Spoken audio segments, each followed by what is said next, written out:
Well, it was the right decision on Friday night by the Supreme Court. And when you look at the ruling in Texas, in part at least, it used a law that the U.S. Supreme Court in 1983 said was unconstitutional. The issue was the drug lawfully approved? Did the FDA follow its own procedures? Sending the drug through the mail runs into a statute called the Comstock Act.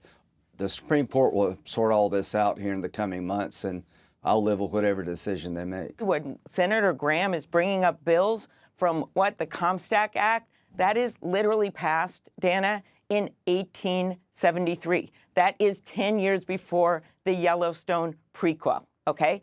That is at a time when healthcare, when you were treated for pneumonia through bloodletting. Women's healthcare choices ought to be made by women, and the idea of this judge so radically intervening with a safe procedure, frankly, not only about women's healthcare choices, but it undermines the very integrity of our FDA process. I think the fact the Biden administration allowed mifepristone to be made available on a mail-order basis was a fundamental change, even in states that have limited abortion. I'd like to see this medication off the market to protect the unborn, but also I have deep concerns about the way the FDA went about approving mifepristone 20 years ago. I think a lot of people don't understand what they wanted to do was to ban a drug that also is used in Cushing syndrome.